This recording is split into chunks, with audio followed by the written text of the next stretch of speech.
بہرحال جو دنیا کے لائسنس ہیں ان میں جو پرہیزگار ہیں ان میں سے کئی لوگ ہیں جو متقی نہیں ہیں.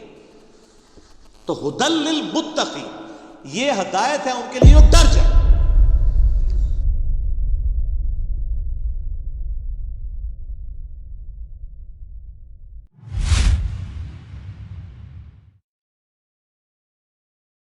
ذالک الکتاب لا ریب فیہ، یہ وہ کتاب ہے جس میں شک کی کوئی جگہ نہیں ہے. دیکھیں کتنے جاہ و جلال کے ساتھ کتاب اوپن ہو رہی ہے.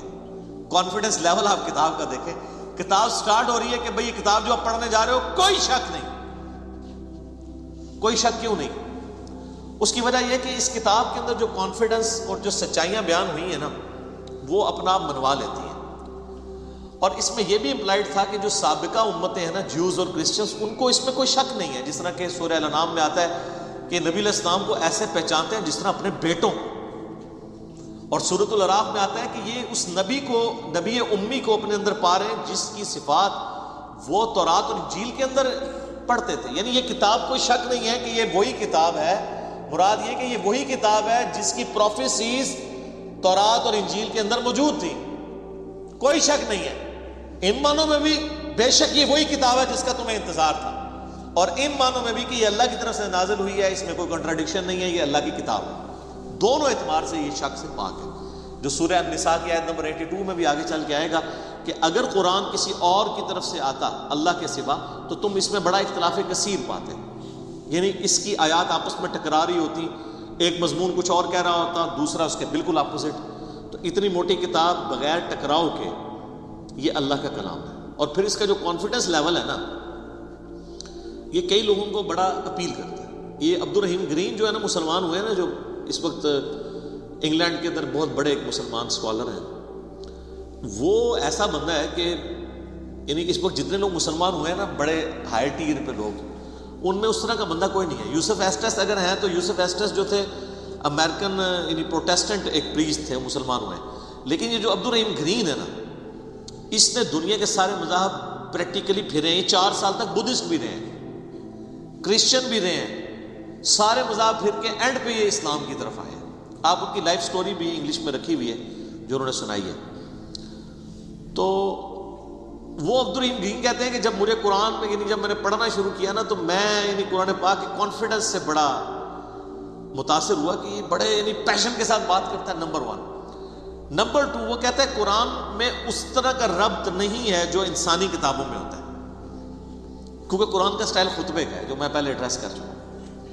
یہی بات اس نے جوشوا نے بھی کی، جس کا پچھلے دن ہم نے کلپ بھی چڑھایا تھا، how Bible led me to accept Islam. تو وہ بھی یہ کہتا ہے قرآن کا جو کانفیڈنس ہے نا کہ ایسا کرو تو کامیاب ہو، ایسا نہیں کرو گے تو یہ ہو جائے گا. آپ یقین کریں دنیا میں سخت سے سخت طبیعت والے بندے کی کتاب اٹھائیں نا، اس میں آپ کو وہ اعتماد اور وہ پیشن نظر نہیں آئے گا جو کتاب اللہ کے اندر آپ کو نظر آتا ہے. یہ خدا الہ مالک رب ہی اپنی مخلوق سے اس طریقے سے بات کر سکتا ہے. انسان جتنا مرضی بڑا ہو جائے وہ اس طریقے سے گفتگو کر ہی نہیں سکتا، چاہے بھی تو نہیں کر سکتا. یہ اس کتاب کے اندر زور ہے. لا ریب فیہ ھدی للمتقین. اگر فی ہی کو آپ آگے ملا لیں، لا ریب پہ آپ وقف کر لیں تو پھر یہ معنی بنے گا کوئی شک کی جگہ نہیں ہے. فی ہی ھدی للمتقین، اس میں ہدایت ہے پرہیزگاروں کے لیے. فی کو پیچھے کر لیتا بھی معنی میں کوئی فرق نہیں پڑتا. ھدی للمتقین، یہ قرآن ہدایت ہے ان لوگوں کے لیے جو ڈر جائیں. یہ ترجمہ اصل ترجمہ ہے اس کا. وقار عربی میں کہتے ہیں نا بچنے کو. اچھا ہم جب کہتے ہیں نا قرآن میں ہدایت ہے پرہیزگاروں کے لیے، یہ ترجمہ کرنا ہوتا ہے. اچھا تو جو نان پرہیزگار ہیں ان کے لیے ہدایت کہاں ہے؟ سوال ہے نا. تو اس کا معنی ہی غلط کیا گیا. اس کا ترجمہ مولانا مودودی رحمہ اللہ تعالیٰ نے بالکل ٹھیک کیا کہ یہ کتاب ہدایت ہے ان لوگوں کے لیے جو ڈر جائیں، چاہے وہ کافر ہے، چاہے مسلمان ہے، چاہے گناہ گار ہے، چاہے نیکوکار ہے. کئی نیکوکار ہے پرہیزگار ہیں لیکن ہر الٹا کام کر رہے ہیں کیونکہ وہ متقی نہیں. پرہیزگار یعنی جو آپ نے لائسنس رکھے ہوئے ہیں، داڑھی، شلوار ٹخنوں سے اوپر، تسبیح، ٹوپی، یہ لائسنس ہی ہے نا کسی کی پرہیزگاری کا. آج دنیا میں کسی کو جج کرنے کا طریقہ کیا ہوتا ہے؟ بڑا نیک ہے وہ کیا دیکھ رہے ہوتے ہیں؟ یہی کچھ دیکھ رہے ہوتے ہیں گیٹ اپ. حالانکہ تقویٰ تو ادھر ہوتا ہے. وہ تو اللہ کو پتہ ہے ریاکاری کے لیے کر رہا ہے, دکھلاوے کے لیے کر رہا ہے, کس لیے کر رہا ہے.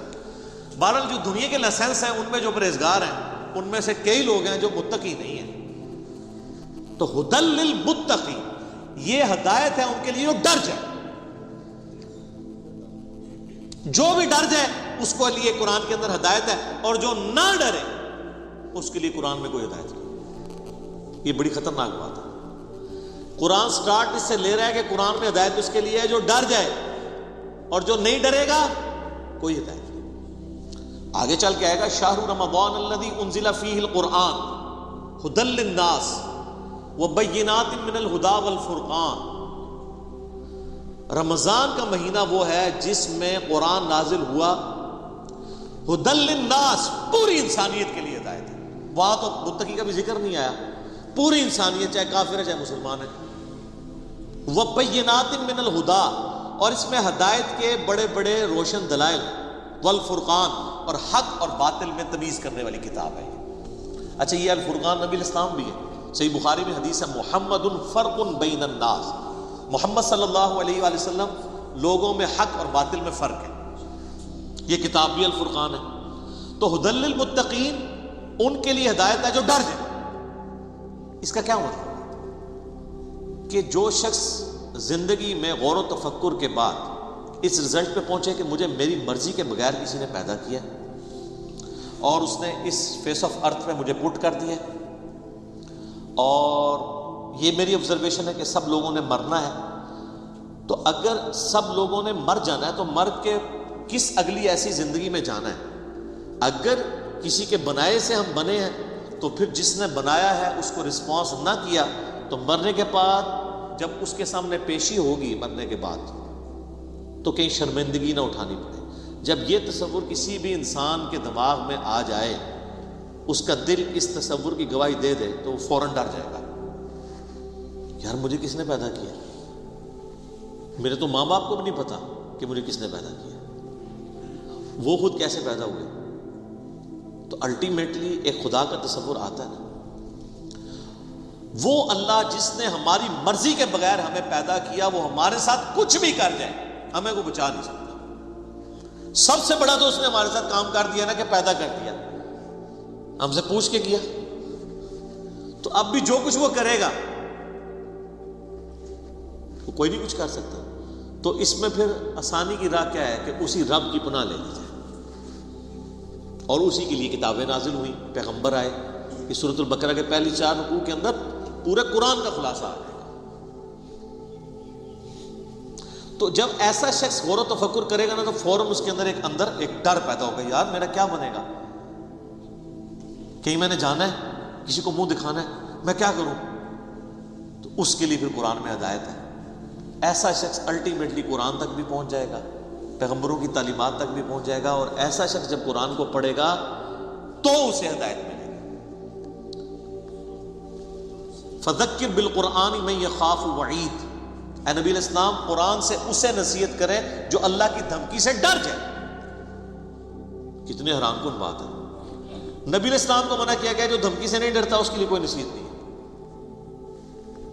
فذکر ان نفعت الذکر, نصیحت کرو اگر نصیحت کرنا کسی کو فائدہ دیتا ہو. سیذکر من یخشی, نصیحت اس کو کریں جو ڈرتا ہے. وَيَتَجَنَّبُهَا الْأَشْقَى, اور جو شکی ہو چکا ہے, بدبخت ہو چکا ہے, ڈرنے کے لیے تیار نہیں, چھوڑ دے. الَّذِي يَصْلَى النَّارَ الْكُبْرَى, اس کا علاج ہے کہ ہم اسے بڑی آگ پہ پیش کریں گے. ثُمَّ لَا يَمُوتُ فِيهَا وَلَا يَحْيَا, پھر وہ نہ وہاں پر زندوں میں ہوگا نہ مردوں میں.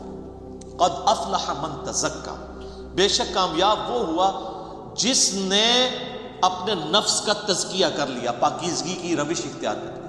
وَذَكَرَ اسْمَ رَبِّهِ فَصَلَّى, اور اپنے رب کا نام لے کر نماز قائم کی, نماز پڑھی. آپ دیکھیں کہ سورہ الاعلیٰ, اس کو آپ پورے کے پورا یعنی ایک جو اللہ کی دعوت ہے اس کو کیا کرتی ہے,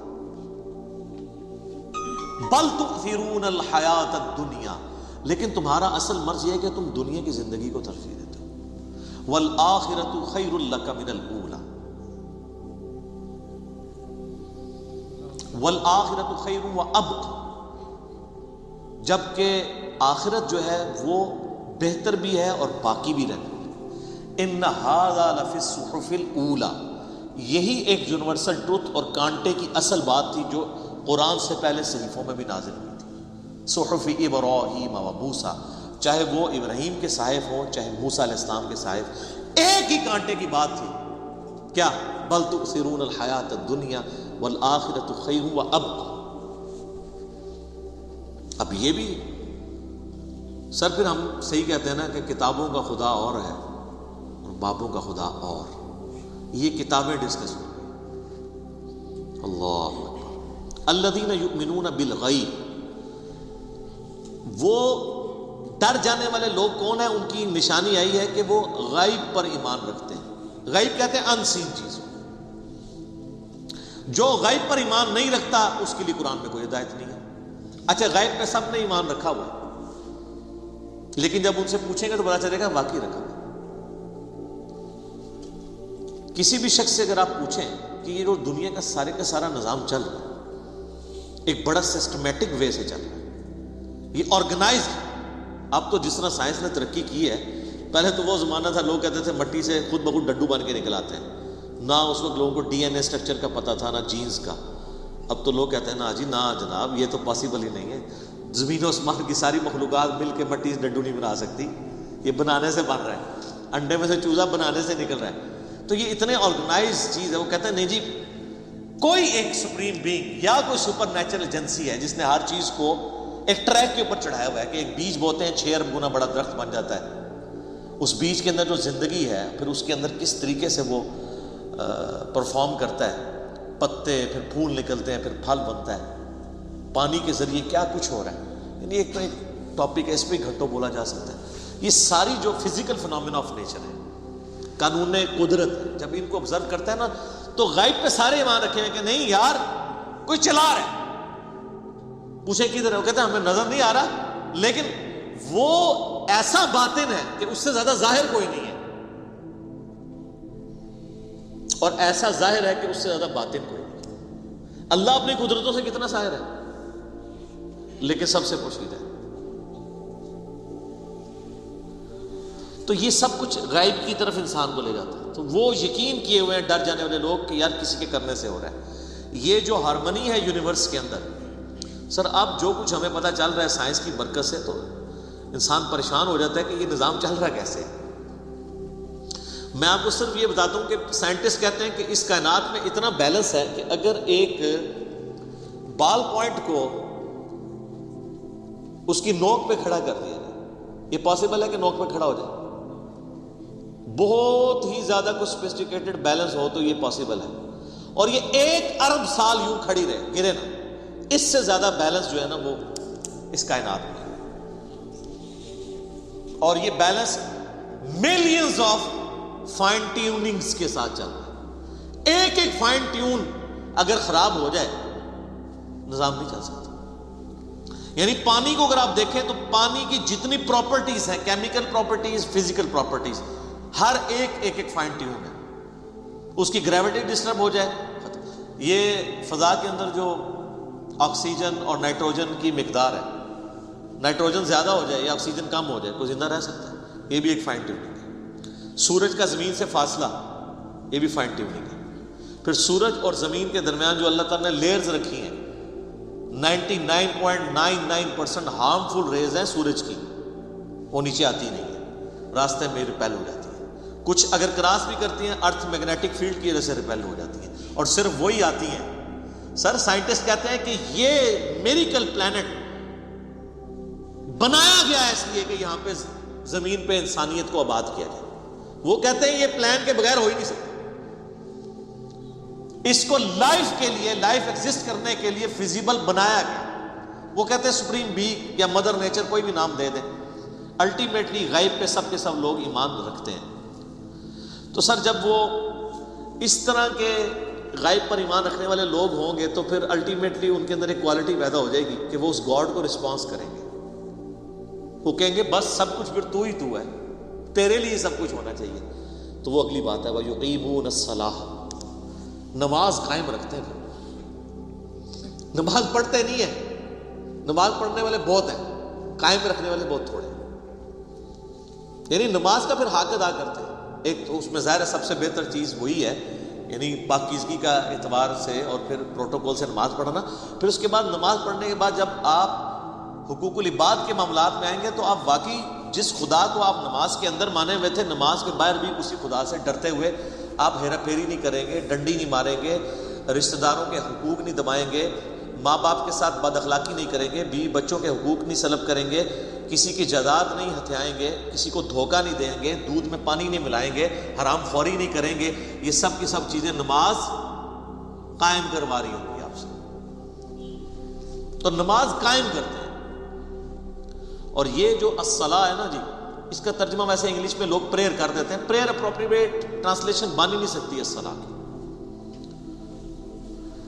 اردو میں ہم یا فارسی میں نماز کہتے ہیں. الصلاۃ بیسیکلی ورشپ. ہم اللہ کی پریئر نہیں کرتے ہیں، ورشپ بھی کرتے ہیں پلس پریئر. نماز پریئر تو ہوتی ہے دعائیں، جس طرح کرسچن آپ دیکھیں اپنے گرجوں میں جا کے میوزک کے ساتھ بھی دعائیں کر رہے ہوتے ہیں، وہ صرف پریئر ہے، وہ نماز نہیں پڑھ رہے ہوتے.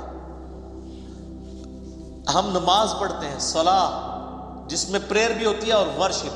ورشپ ہوتی ہے کہ آپ جس کو اپنا الہ مانے ہوئے اس کے سامنے پوسچرز بناتے ہیں.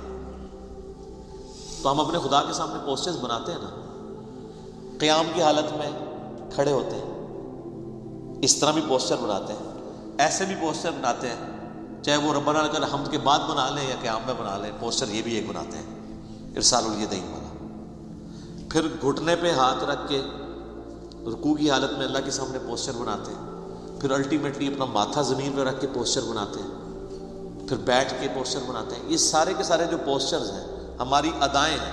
اور پھر ہر ادا کے اندر ہم اذکار بھی کر رہے ہوتے ہیں، پریئرز بھی کر رہے ہوتے ہیں. تو پریئر پلس پوسچرز یہ مل کے ورشپ اور عبادت اور سلام.